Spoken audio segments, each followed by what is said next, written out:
Today's our topic is reference image, and we will see that how we can use reference images and we can edit our pictures in Midjourney. So without wasting time, let's start. First of all, we will have to click on this plus button and we will get this small pop-up box. We have to click on upload a file and we have to choose any picture that you want or you want to use as reference image. So I will click this.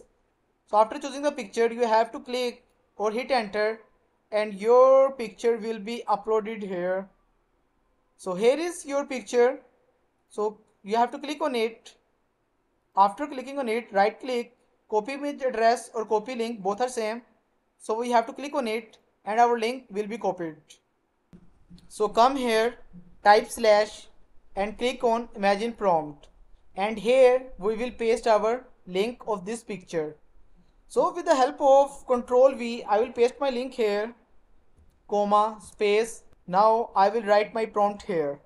So here is our prompt. You can see and you can read a classic cyberpunk scene with a detective like character standing in a rain-soaked neon lit street.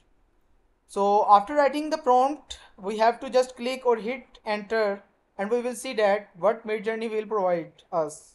So here are our 4 pictures that Midjourney has provided us. Picture 1, 2, 3, 4. So U1 to U4 mean if you want to upscale any of this picture, you have to click U1, U2, U3, U4 according to picture number 1, 2, 3, 4. You have to click U1, U2, U3, U4. And if you want 4 variations of any of these pictures, then you have to click V1, V2, V3, V4, and this is reroll. If you will click on reroll, you will get more 4 pictures. In this case, we will go straight to upscale picture number 1. Let me open it in a new tab so we can see the full quality of this picture. So here is our full quality 1, 2, 3, 4. What we will do is that we have to click on U1 because we want to upscale this picture.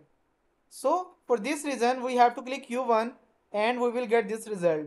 If you want more 4 variations, you have to click make variations. But in our case it is okay. So this is our final result, and if you want to make your own pics in Midjourney, so you can take help from this video.